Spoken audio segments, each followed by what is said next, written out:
of 6 o'clock, call the June 3rd meeting of the Person Board of County Commissioners to order at this time and recognize that we do have a quorum.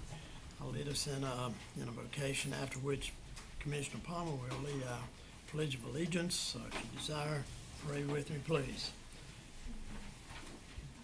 Most gracious Heavenly Father, we thank you for this day, the beauty of it, the signs of your greatness and power, and pray for your presence in this meeting here tonight. Father, we would pray for all of our military, our law enforcement, our emergency service workers, fire departments, all those who serve and protect us daily. And also we want to remember those 2,500 soldiers that died on D-Day, June 6th, to not only protect the freedoms that we enjoy in this country, but fought for other countries around the world that they may have freedom as well. Guide and direct all of our thoughts, words, and decisions here tonight to be within your will and direction. In your holy name we pray. Amen. Amen. Those who wish, you can stand. Please, let's do the pledge. I pledge allegiance to the flag of the United States of America and to the republic for which it stands, one nation, under God, indivisible, with liberty and justice for all. Thank you.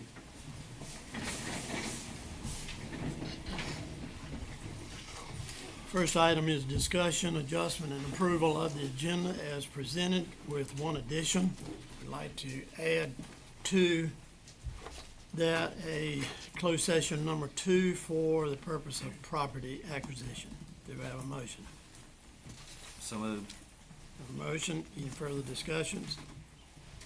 Hearing none, all in favor say aye. Aye. Opposed? None. Motion carried. Item number 1 is a public hearing. Consideration of approval of a private roadway, Simpson Farm Drive, to be added to the database for E911 dispatching. Ms. Vaughn. Good evening, Commissioners. I can't believe it's been a month since the last one of these. Open It's that. a short month. Motion to open The owners of 6 parcels of land Just- along and additional hold on a dwellings. Did you open the. No, I did not. Okay. So that's what I'm saying. Excuse me. You're anxious too. I am. It's a beautiful Have a day. motion to go into, to open a public hearing. So moved. A motion to open the public hearing. All in favor say aye. Aye. Aye. None. Motion carried. Now I can go. All Thank right. you. Thank you. You're on now. The owners of 6 parcels of land along an access easement are adding additional dwellings. The road will serve at least 3 homes, which invokes our ordinance regulating addresses and road naming in Person County and requires that the road be named. The name of Simpson Farm Drive was chosen by several of the occupants who will be living in those homes and was approved by all the people who responded to the certified mail. The road name is compliant with all naming regulations in the ordinance, and we advertised in the paper and placed a sign out as indicated in the abstract. So our recommendation is to approve the recommended roadway name, and I'm happy to take any questions. Questions of board members? Hearing none, Madam Clerk, do we have any speakers in favor of or in opposition? No, sir, we do not. None whatsoever. Okay. Do we have a motion to close the public hearing? So moved. Motion on the floor to close the public hearing. Any questions or comments? Hearing none, all in favor say aye. Aye. Opposed? None. Motion carried.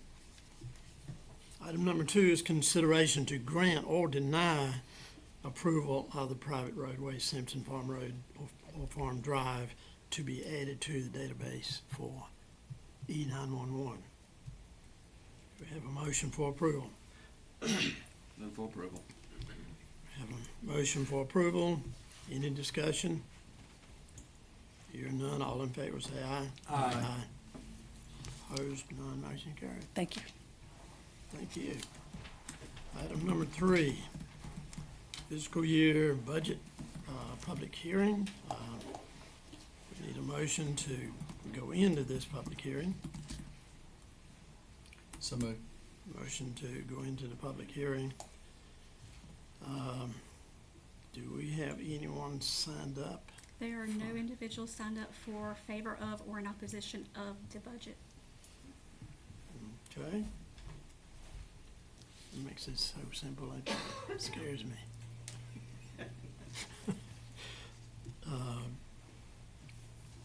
So if there's no action required by the board, but just to receive comments only, so if everybody's happy, we'll move along. At this point, Motion to come out of public hearing. yes, thank you. Yeah, do we have a motion to come out of a public hearing? So moved. Any discussion? Hearing none, all in favor say aye. Aye. Opposed, none, motion carried. At this point, we do have time set aside at each of our 2 meetings per month to have public comments from the public concerning items of their concerns. We're going to have a little different procedure tonight, some of which was precipitated by events last meeting. There's not a great deal of change in language or anything that we're going to do other than reiterate what we already say that we're going to do. We will have a time limit. We do have a new time system or timer that will display a little more prominently on the board. Also, there will be a different tone for that, and it'll have a countdown beginning at 30 seconds and go on down to the expiring time. Now, quite a bit of time has been spent on making sure legally and with counsel that this board is not violating any constitutional rights for free speech, nor any violation of state or county statutes or policy procedures.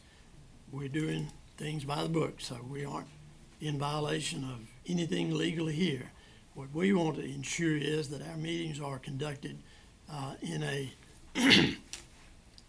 sensible manner and with respect and cordiality toward other speakers and those in the audience, as well as board members sitting at this table. We do still go by the rule that each speaker is to speak to the board and not individual board members.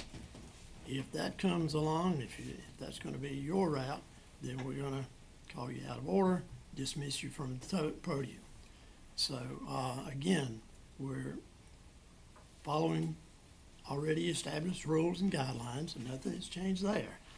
We just need the public to be courteous and aware of and observe these regulations as we've posted, and they're here every meeting for each one to have one. I guess they were. Yes, sir, they are here for public consumption. They're here at every meeting along with the sign-in sheets. So that becomes your responsibility as a speaker to pick those up if you aren't familiar with those guidelines, and pick one up, read it over, and make sure that everybody's on the same page. All right, do we have speakers signed up? Yes, sir, we do. We have 5 individuals. All right. And we'll go with the 2-minute rule, and that puts us within the 10-minute parameter of what is established and set for this board. All right, if we can have IT, please set our timer for 2 minutes. And the first speaker is Joseph DiBiase. Ladies, gentlemen, my name is Joseph DiBiase. I live at 53 Dorothy Brooks Lane. It's adjacent to the Woodsdale property, also known as Project Log. I'm sure you guys know me by now. I'd like to address an issue brought up at the last commissioners meeting, the response of one of the commissioners that they are not part of the cover-up in regard to Woodsdale. So first of all, I'd like to read the definition of a cover-up so everyone involved does not have a difference of interpretation. The definition reads as follows: an attempt to prevent people's discovering the truth about a serious mistake or crime. The residents of Woodsdale believe that the direction and leadership of Project Log committed several serious mistakes, and we're here asking you gentlemen and ladies for the truth. I've been interviewed by the local newspaper, 2 times, and not a word about the mishandling or mistakes. We have had several requests through the Freedom of Information Act for the conveyance of the project, which we were told is public knowledge. 0 response, not even receiving acknowledgement that we sent the responses in. I've stood before this board asking for some answers. We've received nothing, not one official answer. So yes, from our perspective, the county and this board is guilty of a cover-up. I hope we can resolve these issues sooner than later, and the truth will be known, not through our investigations, but from our county representation. Thank you. Thank you. Next speaker we have is Vonda France.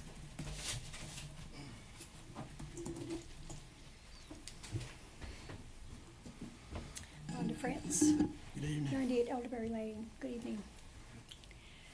It's heartbreaking to see what's happening to our county, all because of a polluting source of energy, worse in some ways than coal. You're building a storage facility for this polluting source of energy, methane, with no regard for water quality, rare and protected species, or the human neighbors who spoke against it to no avail. I'm not opposed to this because it's in my part of the county, even though a stream in our community has been very polluted by the sediment from this site. It comes directly from the site. If I considered it to benefit our county, it's no different whether it impacts me or other communities. But I don't want streams and water quality ruined in any part of the county. I don't want protected and valuable natural areas ruined in any part of our county. It's your job and all of our job to protect and benefit our county. I wish we were forward-thinking instead of backward-thinking. It's unfortunate that the state has approved natural gas as a part of a clean energy plan, euphemistically called natural gas, but it's simply another fossil fuel, and in some ways worse than coal. These new plants are going to cost us billions of dollars over time in our utility bills, and they'll be obsolete before they're finished. These fossil fuel companies are not thinking of the future, but only of their profits. We could put solar panels on every rooftop. That would be a forward-thinking way to invest in our county's future. That would lower utility bills for everyone. I was one of the 35 people who spoke against this methane storage facility several months ago. I was not paid to be there. You've never identified anyone who was paid to be there. You owe us an apology for that accusation. We Thank you, were just ma'am. hoping for and speaking for something better for our county. Thank you. Thank you. Next speaker we have is Andrea Childers. Wow, that was fun.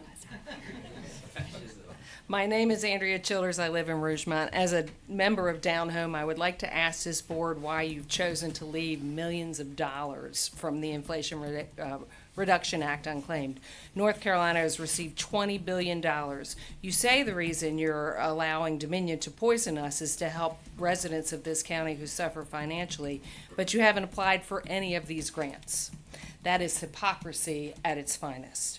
I was disappointed that I did not see any of you May 23rd at the open house. There, I spoke with quite a few representatives from Dominion, and when I asked Rusty how they plan to notify neighbors who had no cell phone service, his response was there won't be any emergencies.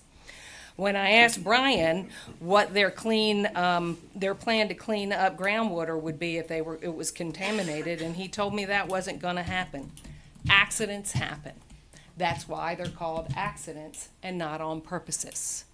Last week in Youngsville, Ohio, a methane gas explosion caused a bank to blow up. 7 people were injured, 1 died. Accidents happen. To clarify, at the last meeting, I shared pictures of our neighboring creek. The sediment pollution is not about the rainfall we've been receiving. It's about the pollution that occurs several days after the storm when Dominion is skimming water off the tops of the sediment ponds and releasing it.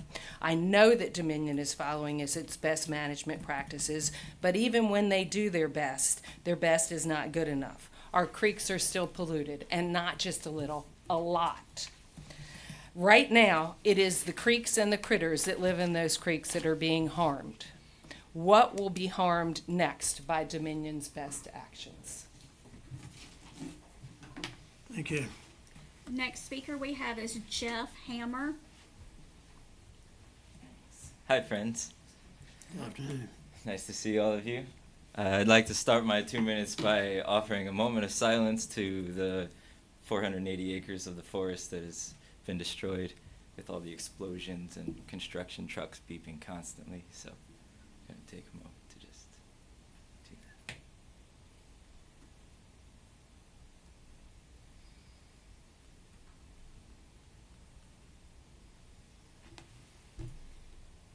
All right, thank you. I'm here on behalf of Down Home, North Carolina. I am here on behalf of PCCAN NOMEC.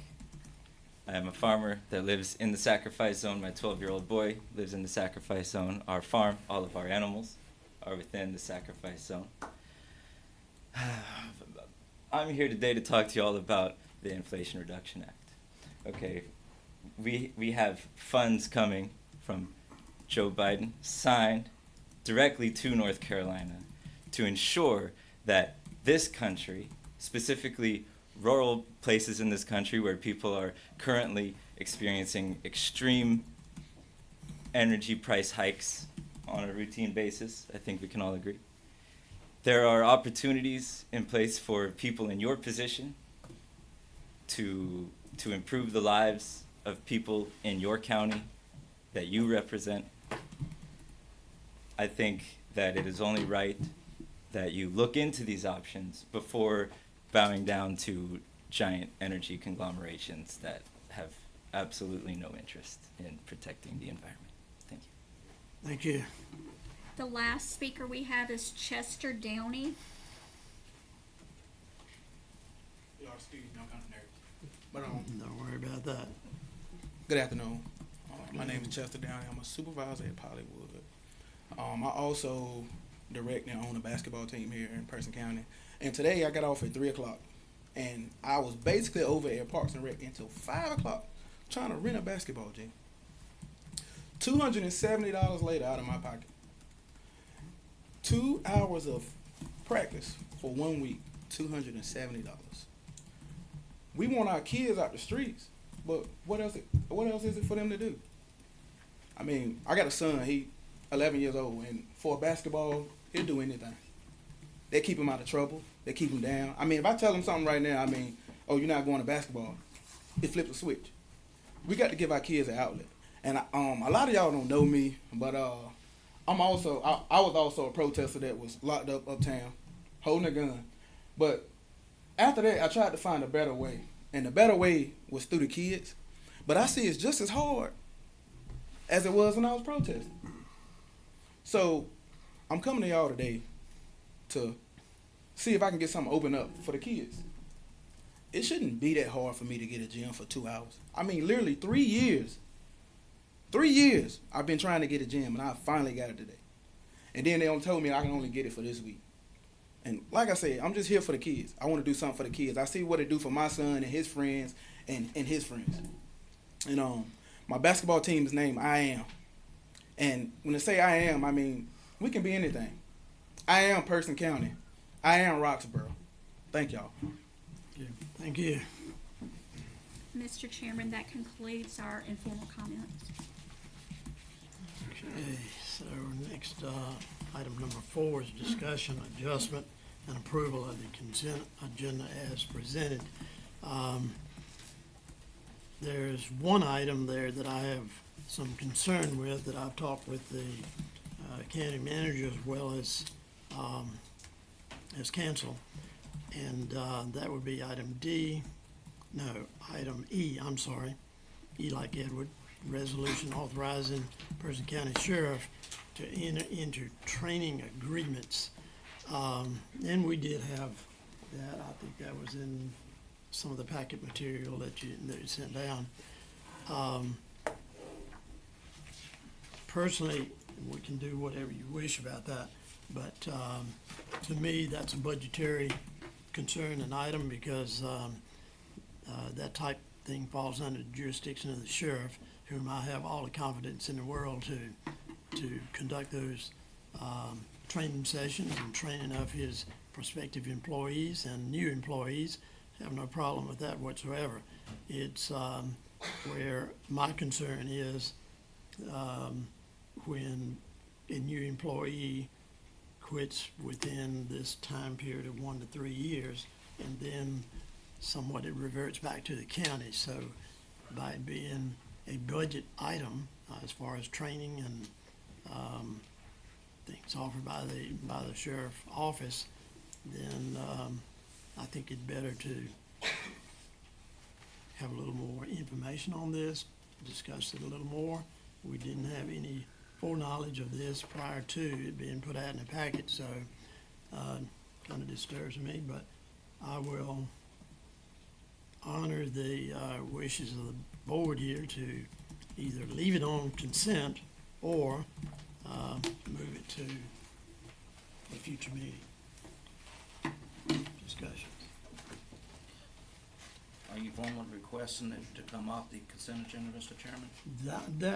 That is my desire, but I'm asking the board. I mean, I feel if, you know, if we don't have a full consent,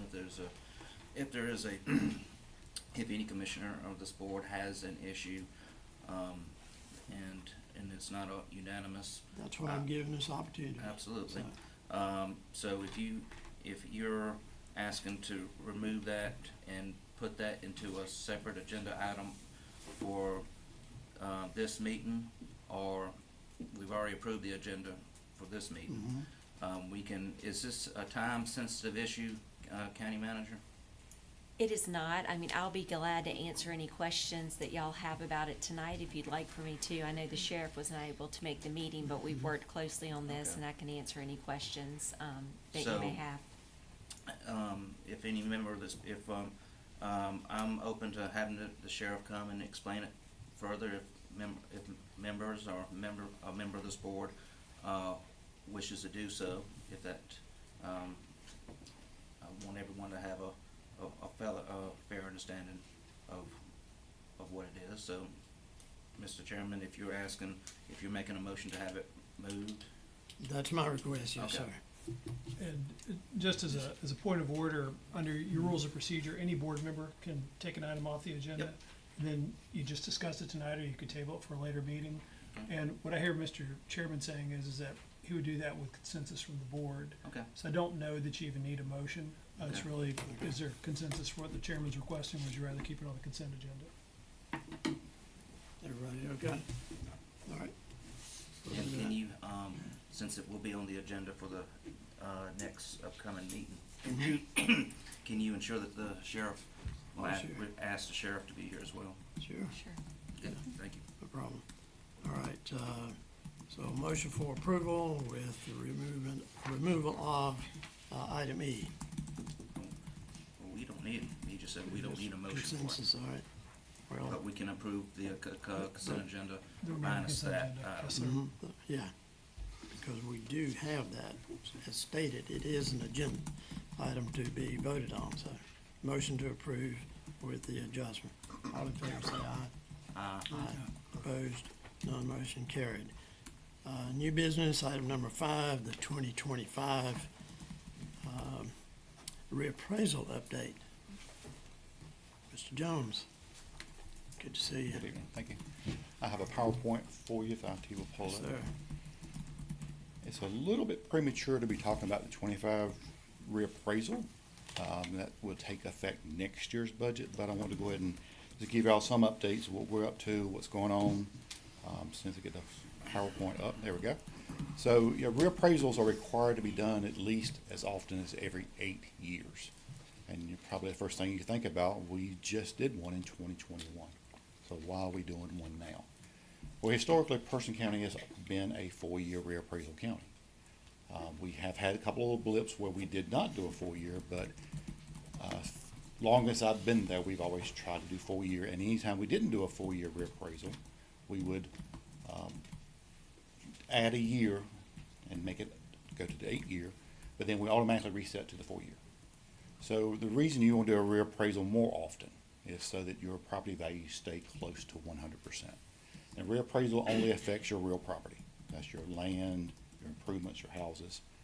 But personal property, motor vehicles, your mobile homes, everything else is appraised every year at 100% of market. So there's some unfairness there if you don't reappraise your real estate more often. Public utilities, your power plants, your gas lines, your railroads, your telephone companies, all of those are appraised every year at market value. So again, if you're only reappraising your real estate every 8 years, you're not being fair. Real estate is valued 100% of market, but only during that reappraisal year. So when we set the values, we're setting for that market right then, and things change. Our last reappraisal was done 21 in the middle of the pandemic. So we've got quite a few things that have changed. If you think about January 1st of 21, there were a lot of businesses that were closed. So we had to take that into account when we did our valuations. That gives you some idea of what a reappraisal does. This shows the years, and I didn't go back to the beginning of time, but quick reference, the years that we did a full year. So you see most of those are full year. The ones in blue show an 8-year. 2005, we had a 2009 reappraisal scheduled, but there was a housing bubble there that provided some uncertainty. We really didn't have an effect from that bubble, but we weren't sure what was going to happen. Person County wasn't inflated in 2009, so we really didn't drop. 13 comes around, and the market really stays pretty stagnant, so we didn't have to do a reappraisal until 21, the 8-year limit. But things are quite a bit different this time. Reappraisal costs the county around $600,000 to $700,000 to do one, so we try not to do them unless they're needed. And these slides you've seen before, but it shows where we were January of 21, and you were required by law to be at 100% of market. Well, based on sales, we were 100.5%, so we're exactly right. But look how fast we dropped off. By the end of the year, we were 20% too low. And then do another year, you see there are some ups and downs. Normally, summertime gives a little bit higher values, more sales activity. But you see that, again, we're running about 20% low. Then we go to this year, and we're 25% low. This is actually from December 23. Right now, we're over 30% low. And that just kind of sums those last three up. So we were 92% in the year of 21, then 80%, then 75%. And then now we're rated 70%. Another big reason to do a reappraisal more often than 8 years. The first, fourth, and seventh year, so 21, 25, and 27. If you don't do a reappraisal and your values are more than 10% low, then the public utilities, by law, have to be treated fair, and they will say, the state does it for them, that we get the same discount on our values that all the other real estates are getting. Right now, we're at 30% low. If we had chosen not to do a reappraisal for 2025, that would have been a $2 million loss. $2 million amounts to about 3.5 cents. So we really didn't have a choice but to do a reappraisal. The market is so different today than it was 2021. So out of fairness, and out of fairness to all taxpayers, because some properties have gone up more than others, you really want to do a reappraisal when the markets have changed.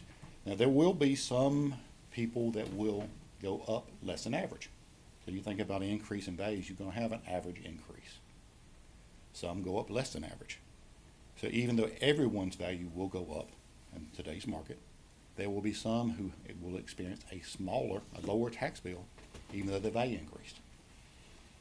Some properties will probably go up 200 to 300%. Some will go up 20%. So once you shift that burden around and create equity, some people will have a smaller tax bill. So again, we're appraising all real property at market value, and that market value is defined as what a willing buyer, willing seller would exchange property at. The tax office does not establish market value. We track market value. We figure out what people are paying for, what makes them pay more for one property as opposed to another, location, how desirable a house is, or area is. So we're not establishing market, we're tracking market. So people say the tax office made the values go up. Well, we didn't. We tracked what happened. So we started the reappraisal by the board adopting a contract with the Pearson Appraisal Company back in July. Reappraisal takes about 2 years, so we've been working on that since then. We also have a project called Pictometry, which does a super high resolution aerial photograph of properties, and it lets us see properties that have changed. And a lot of the changes are things being built without permits. Not a whole lot of problem other than storage buildings. People just don't know to get permits on it. But we actually found 1,600 parcels that needed changes that we didn't know had happened. And those work both ways.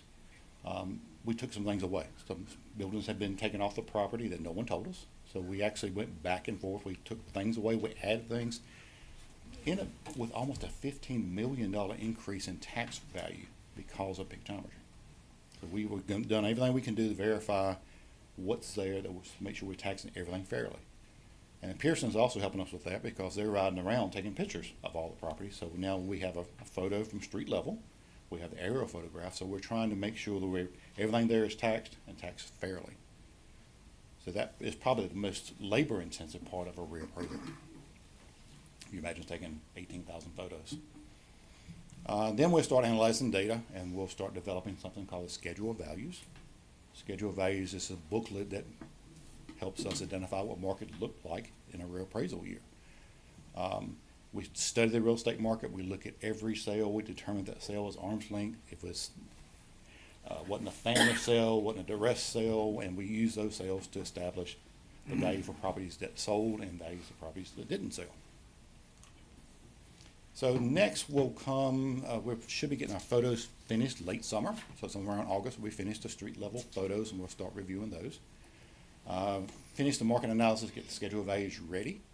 Somewhere around early November, the board will be asked to look at the schedule of values, call for a public hearing, and then we can adopt those schedule of values hopefully early December. It has to be done by December 31st.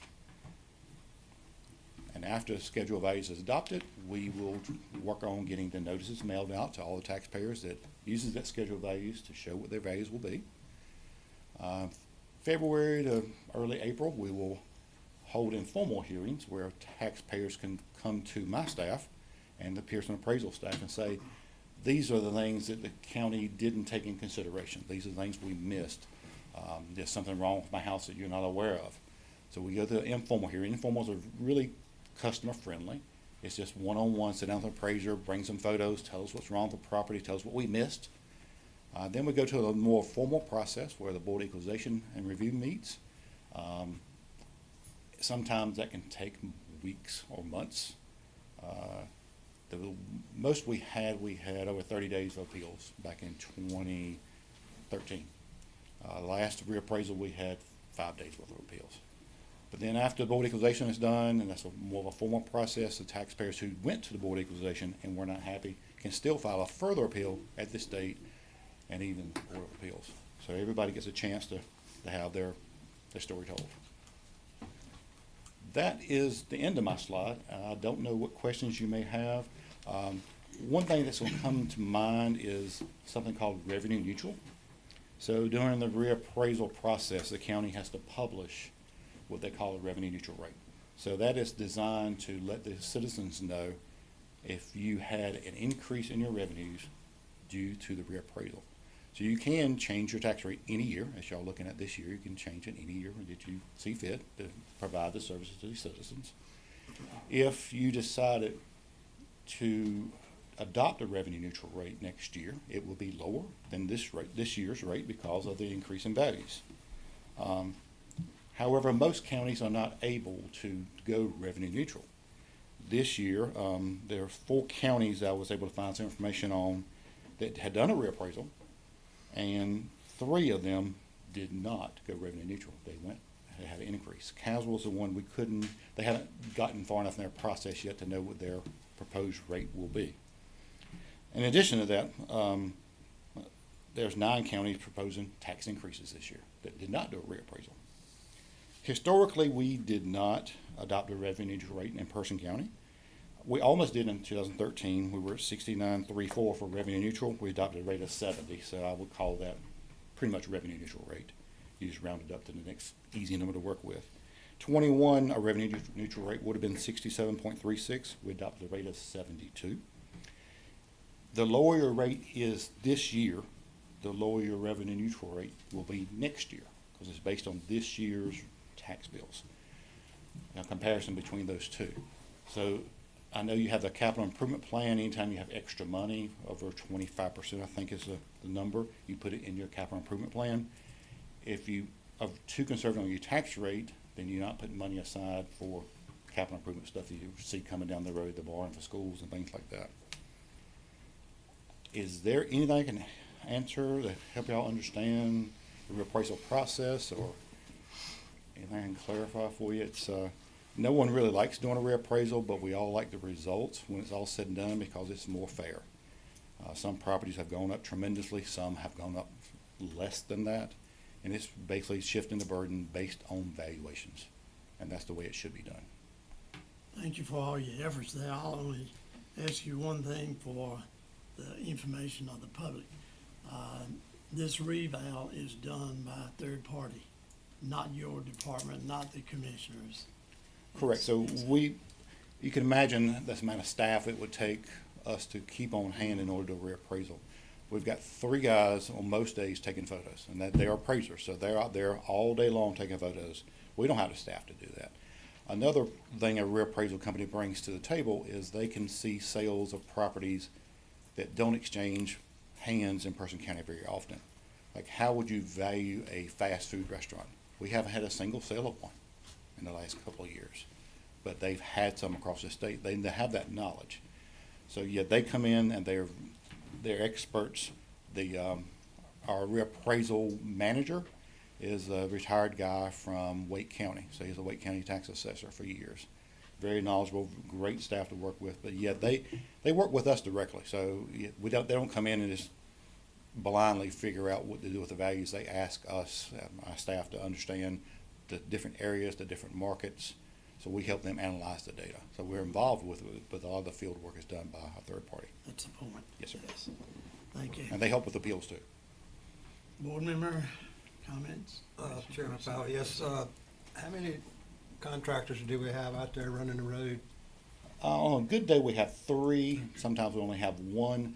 So the reappraisal company isn't just working for Person County. They're working for a dozen counties right now. Right.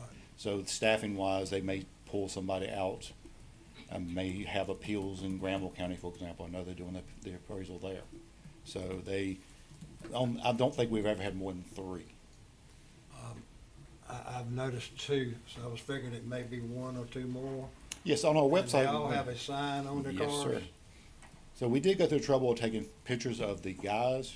They all have badges from our IT department, and we put those photos on our county website. So you can see the picture of the person, you can see the car they're driving. We didn't put the license plate numbers on there because some of them are driving their personal vehicles, not company vehicles, but we send updates to the public information officer and several other departments every day saying these are where our guys are working. And we've had calls almost every day, people wanting to verify that this person is actually working for the county. We've only had 1 or 2 calls where we said, no, that's not our person. And people take pictures of houses for other reasons, not just the tax office.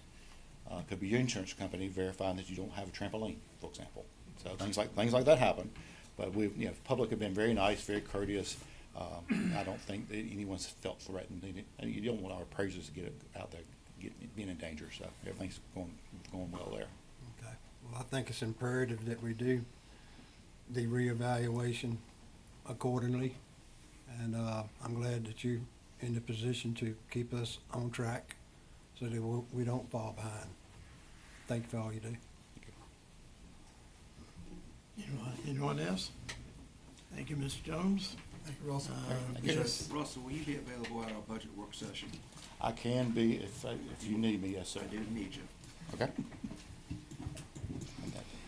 Okay, no action required there. That's for information, this presentation was. Item number 6 on the agenda is Hiker Lake Aquatic Vegetation Grant Technical Correction Request. Mr. Brian Hart, welcome, sir. Good evening, thank you. I actually have the privilege and pleasure of presenting the next two items. For this one, as stated, this is for the purposes of a technical correction, a legislative technical correction being requested by our county manager. And we are seeking your approval and authorization for us to make that technical correction. Essentially, in House Bill 259, Person County was awarded a special appropriation of $250,000 in non-recurring funds for the primary purposes of treating and removing native and noxious aquatic weeds in Hyco Lake. We've had many conversations. We, being county staff, have had many conversations with Person Caswell Lake Authority, as well as other entities, including the North Carolina State University Collaboratory. And we wholeheartedly believe that these entities have more expertise and better capacity or bandwidth to follow through on executing the program, receiving the funds, and being responsible for all of the documentation and reporting of how those funds were used. So included in your agenda packet is a letter of support from the Person Caswell Lake Authority. Their staff has indeed agreed to be the primary recipient for those $250,000 in grant monies, and that letter essentially states as much. It is signed by their board chairman and also by Melissa Moorfield, whom we've had regular conversations with about this.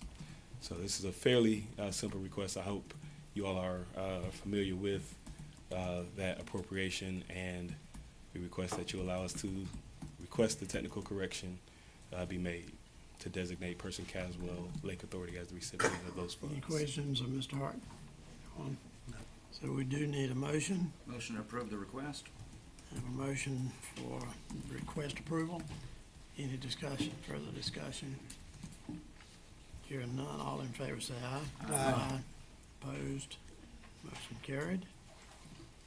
All right. And then item number 7, memorandum of understanding between NCDHHS and Person County for fiscal year 25-26. Yes. Mr. Hart again. That is correct. So we do have a PowerPoint presentation for that particular agenda item, and thank you, IT.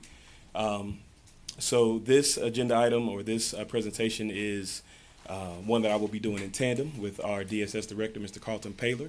We also have on hand this evening the selected consultants whom you all chosen and designated as the consultant team that will help conduct the evaluation and appraisal, so to speak, appraisal, not very different from Mr. Jones's appraisal, but an assessment of our DSS programs and services. So CCR, that agency, is here as well this evening to perhaps answer any questions that you may have after this presentation.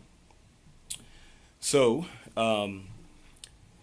in 2017, the General Assembly required an annual MOU. This was essentially enacted by Ryland's Law in 2017, following various federal and state reviews and evaluations of the state's Child Protective Services program. Ryland's Law provided the framework for many innovations geared towards improving accountability within the child welfare system that would lead to better advocating for the most fragile and vulnerable children and families within the state's population. The MOU was one of these innovations that stemmed from Ryland's Law and is required of all 100 counties and details performance measures, standards, or performance measures and standards by which all county social services agencies are held accountable and responsible for meeting. Other innovations that came along with this Ryland's Law included regional oversight and support, the Child Wellbeing Transformation Council, and a public dashboard that relays different performance measures. So we'll speak a little bit about that momentarily. So again, this stemmed from Ryland's Law in 2017. However, the first memorandum of understanding was signed in 2018 following a very collaborative and interdisciplinary development process that included consultation with the North Carolina Association of County Commissioners, as well as each county DSS department. As with most sustainable best practices, the MOU has undergone review and revisions, and future iterations of the agreement may be forthcoming.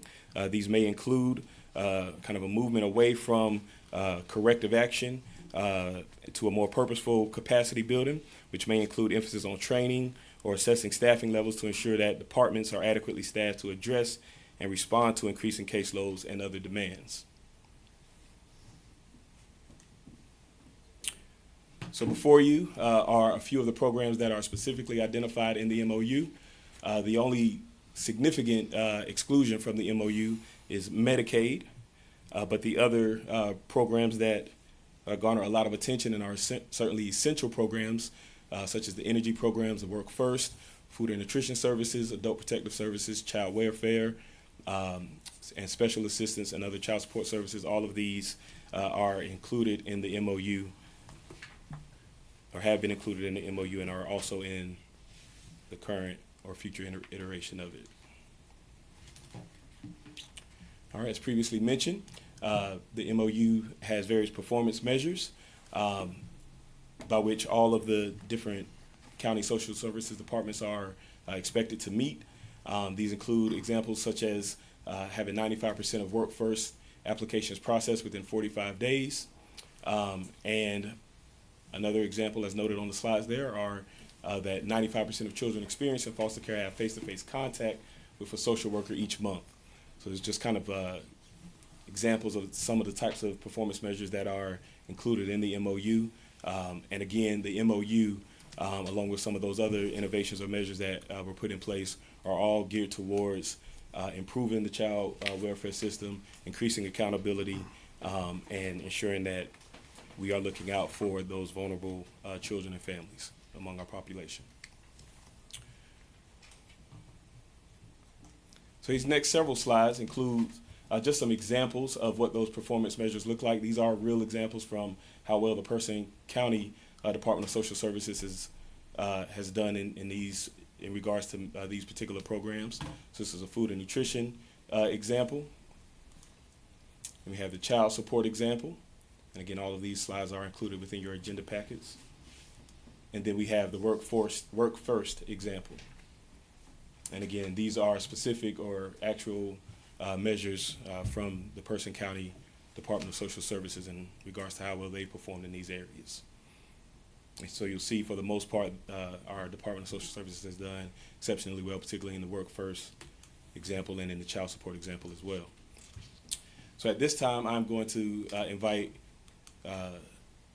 Mr. Paylor up to join me to speak with you all a little bit more in depth about the administrative responsibilities within the MOU. Thanks, sir. All right, thank you. Good evening. So as Mr. Harton stated, with the MOU responsibilities that we have, that all 100 counties have with the MOU, one of the things I do want to state that here locally in Person County that we're doing just over $1.1 million a month in food stamps here in Person County. So having a threshold of 95% and above is very good. But moving on to the next slide, what the MOU requirements, administrative responsibilities, I just want to state that staff requirements and workforce development say new and existing staff must complete required and necessary training. There is a compliance, perform activities in compliance with applicable federal, state laws, rules, regulations, and policies. We must develop and implement internal controls over financial resources to ensure resources are used comply with applicable federal and state laws, and adhere to corrective action plans as required based on monitoring findings and single audit. Ms. Caroline Kendrick is our local business liaison, and she has stated that we're doing very well in that unit as well. Next is talking about communication, respond and provide related action in a timely manner to the North Carolina Department of Health and Human Services. Provide timely information on potentially negative impacts, including litigation risks, network and computer issues, or data breaches. Like in 2020, we had the cyber incident. I had to report that within a timely manner. But also provide timely information regarding changes to Social Service Governing Board, County Social Services Director, including retirement, separations, or any leaves, and within 2 weeks. Next, Looking at interagency cooperation, ensure personnel complete required training and are prepared to engage in disaster management, mass shelter, BCP, and continuous operation plans. And Tom Swallenberg, our EMS director, has been very helpful with that, making sure that we're getting things up to speed. And as you all know, we all have to be ready for any type of FEMA shelter, whether it be some type of chemical waste issue or any type of winter storm that's life-threatening and things with power outages and things of that nature.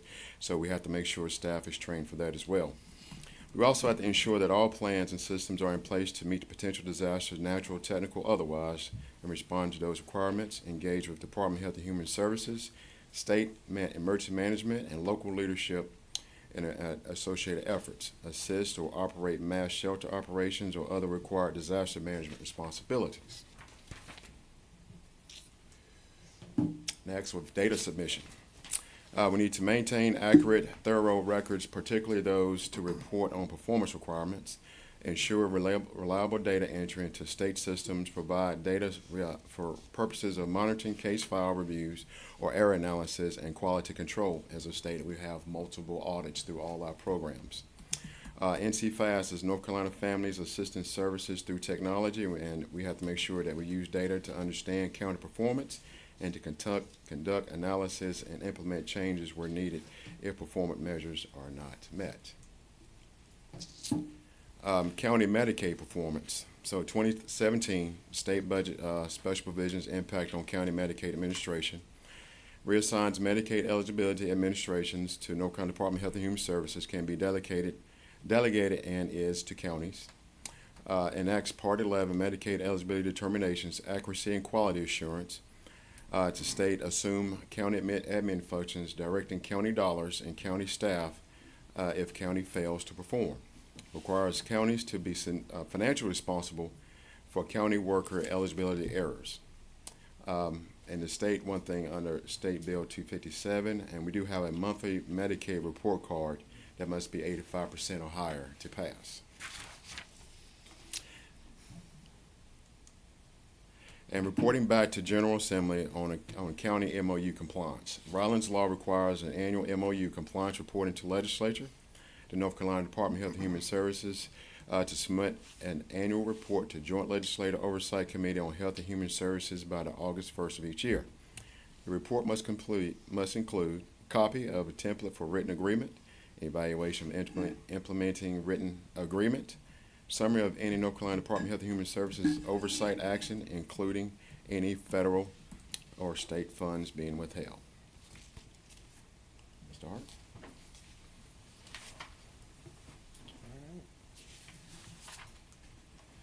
And so the next, or the last few slides, just provide kind of snapshots of the MOU. So this is a cover letter that accompanied it.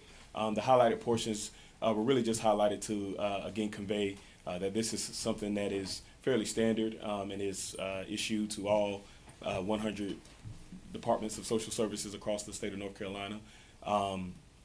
And this one here, this letter you see, it cites that it was done in 2018 as the first time. It is a kind of a 2-year agreement essentially that would span both 2000 and or would span until 2026. And then here again, just wanted to provide you as well as any viewers with a snapshot of what the MOU entails. So again, there's an introduction where it specifically states that this is an agreement between the North Carolina Department of Health and Human Services and Person County. Addendum A also speaks to data sharing, which also kind of emphasizes the need for confidentiality as it relates to very sensitive data, because again, all of this pertains to the health well-being of some of our most vulnerable members of our community. And then the last kind of snapshot or screenshot there is the signature page. And so as it states there, the county manager and the DSS director would be the authorized parties to sign and bind us to this agreement. And so what we are seeking today is your consent and approval to allow Manager Kathy and Director Paylor to sign this agreement on behalf of Person County. I would be remiss if I did not state that, again, this has been in place since 2018. We thought it best to provide you all with kind of an overview and presentation about what it entails, considering your new roles as the Consolidated Human Services Agency Board as well. So if you have any questions, I am perhaps prepared to answer them, but I also will likely call on the expertise and assistance of Mr. Paylor, as well as our CCR team situated there in the back. Yes, sir. I do have one in regards to this preparedness for disaster. Is this a yearly training that you like get refreshed on? Yes, sir. It is a yearly? Yes, sir. There's certain trainings that we do go. As I stated earlier, Director Swallenberg has met with us with a coup plan, but also has spoke about some things that we need to just recently update with training for the future. But we Okay. have had yearly trainings for FEMA shelter. Yes, sir. Perfect. Good, thank you. No problem. Thank you.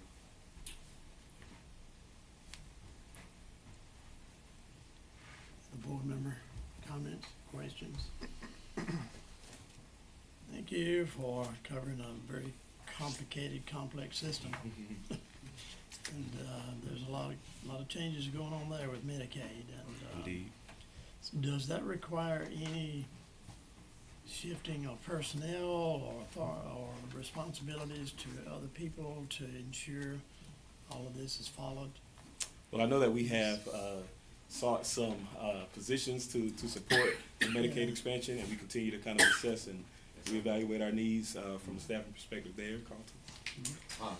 Yes, sir. So Medicaid expansion is definitely expanding. So our number's a little higher than what we expected.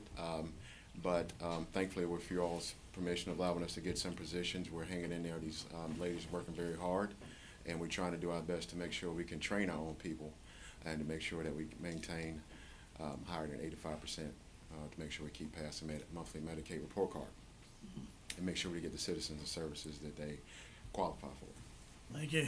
Thank you, sir. Thank you. Mr. Chairman, I'll make a motion to authorize the county manager and DSS director to sign and return the 25-26 fiscal year MOU to the Department of Health and Human Services of the state of North Carolina. A motion on the floor, any discussion? Hearing none, all in favor, say aye. Aye. Opposed? None, motion carried. Thank you, gentlemen. Thank you. Item number 8 on the agenda is letter of support for Duke Energy's application to construct a combined cycle plant at the Roxborough site. Manager Kathy.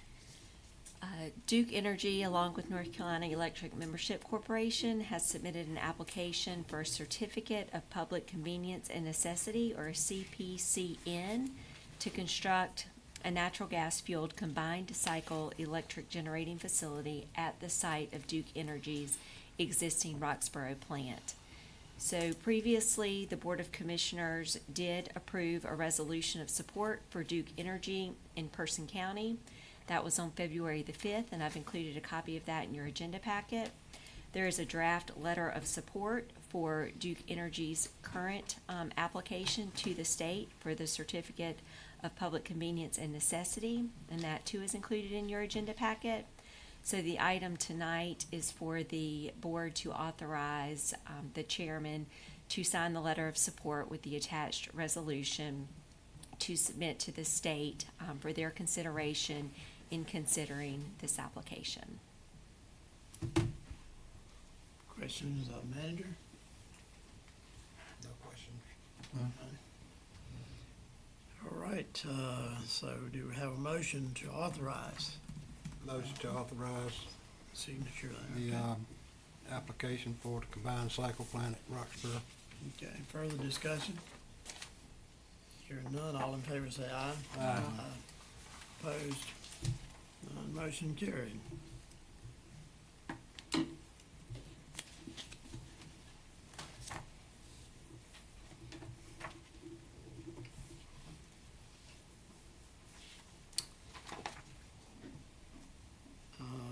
Switch around. Okay, Let's do you want me to go yours next? Yeah, All right. why don't you do that? Well, I just wanted to remind the board and the public that we have a budget work session scheduled for Wednesday, June 5th at 9 a.m. That will take place in this room. And a couple of things that will be considered. One is the Person County Museum of History's application or request for fiscal year 25 funding. So they have submitted a request that has been shared with the board, and it is partially funded in the manager's recommended budget. We'll also discuss the PCBIC's request for funding for fiscal year 25. And then the other point of discussion will be any Board of Commissioners amendments or adjustments to the recommended budget. So I just encourage you, if you have any questions between now and then or any suggested items that you may want to change in the recommended budget, that you go ahead and give me a heads up about that. That would be helpful for staff to be able to prepare for the discussion on Wednesday. So if we need to have any department heads present based on any of the specific requests that have been included in the budget or any other items that you may want to have to consider. I mean, thank you for mentioning to Russell tonight that it would be helpful for him to be there on Wednesday. So just let us know if there are any questions that you have that you want us to be prepared to discuss Wednesday morning. Okay, thank you. For Chairman's report, no report. And Mr. Sims, I'm sorry. I appreciate it. Is Brian still here? I know he left. I had a question for him. How you doing, Brian? Our last meeting, we had a family that was here. I want to say Jose or Tara Blanca. Mm-hmm. Is that correct? Have you followed up with them? I have followed up with them and with staff regarding the matter, and learned quite a bit. I believe a lot of that information, as discussed within the presentation a moment ago, is fairly confidential information, so I will not Sure. wish to discuss it in public, but I have followed up for your request. Right. That's just one follow-up. Then it was in public comment that they had their complaint and that we did follow up. That's what I want to make sure. Thank you very much. Exchanged emails with the family. Okay, appreciate it. Thank you. Mr. Hart, while I got you there, Yes, sir. is the sheriff deputy still out there? Yes, there are. I got something for one of you guys before you leave.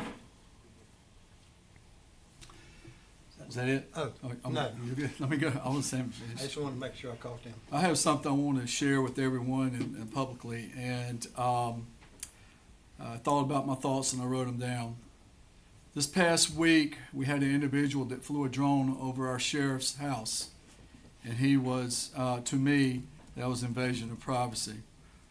And I say that, what if your daughter or wife is laying out in the backyard trying to tan, and you have a drone that's hovering 30 yards above you that could be videoing, taking pictures, or what have you. I asked a lot of people between when the sheriff had his situation and now, how would you react? And I will tell you, 100% of the people I asked said they would have shot the drone down, which is not legal to say that, but that's what they said. I would like for our zoning and planning department to review any ordinances that pertain to drones. I would like to know what our county can do to prevent someone from spying on us and invading our privacy. Flying a drone close to someone's house for no other reason than to spy, this is disgusting and sad. As I said, I feel bad for our sheriff because he deserves better and doesn't need to be harassed by this individual. This individual has harassed every single person on this board and has harassed other citizens in this county. We have spent thousands of dollars searching and pulling public information records for this individual, looking for a smoking gun. And my question, has he found a smoking gun? I hope that we can put something together for this county that will protect our privacy. Drones have their place, but they have saved lives searching for lost kids of people with health issues. They are good for law enforcement to watch for illegal activity or to follow an automobile trying to run from law enforcement. People who fly for recreation, I have no problem with. But people who fly drones to spy on any county resident, invade their privacy, is wrong. And on a positive note, I would just like to say that I attended, this past 2 weeks, I attended the Person County ROTC Cadets Awards and awarded their top cadet with a ribbon that he can wear with his uniform. Also attended RCS Awards, Senior Awards, and gave out a scholarship, the William C. Bullock Memorial Scholarship. And then also I did a 5-mile walk with the Veterans fundraiser, and also had the privilege of giving a speech at the memorial service on Memorial Day. So with that, I appreciate your time, and I really want to do something about the drones. Thank you. Mr. Palmer? Yes, I do have one report. I went to the Dominion Energy Project site Wednesday, I believe, last week, and to me, it was top notch with safety. They required me to be fully dressed out, glasses, gloves, hard hat, safety shoes. Yes, there's a lot of land that's been bulldozed or busted rock or whatever, but they have a really safety protocol, high safety protocol on that site down there. And I would like to add that this is the season of tobacco and wheat and all sorts of planting. So part of that runoff could have potentially came from the farmers in the area that some of our residents have collected samples from the creeks. So I wouldn't blame it all on Dominion Energy. So that's all I have. Commissioner Puryear? No report. Commissioner Thomas? I totally agree with Mr. Sims' statement. I would love to see something look into with drones. This individual has harassed me and my family as well, so I'm glad you brought it up.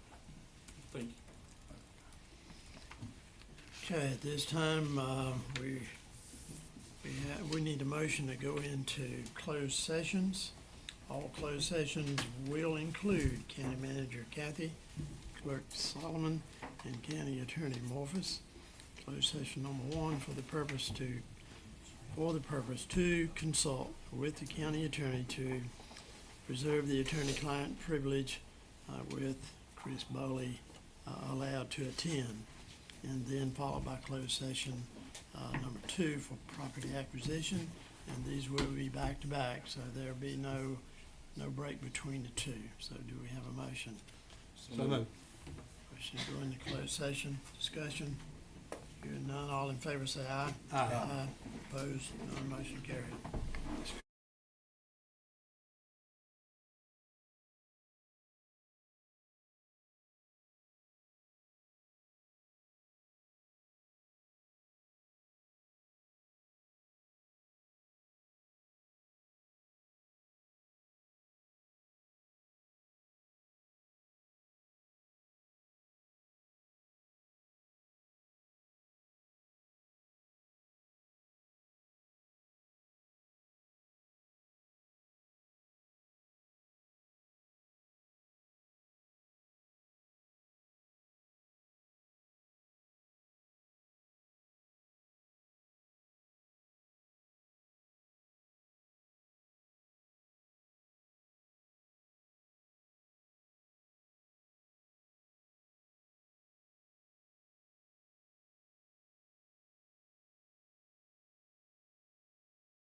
open session at this point. So, do we have a motion? Mr. Chairman, make a motion to approve the option and purchase agreement for the Reeves property. Have a motion on the floor, any discussion? Hearing none, all in favor say aye. Aye. Aye, opposed, and none, motion carried. We have a motion to come out of closed sessions. Motion come out of closed session. Sir, Yeah, you're I'm already out sorry. of closed session. You mean a motion to adjourn? No, you're right. Yes, sir. One question there, do we want Yes, to sir. recess or, We do want to recess to to Wednesday at 9 o'clock? Wednesday morning at 9 o'clock. So we need that motion.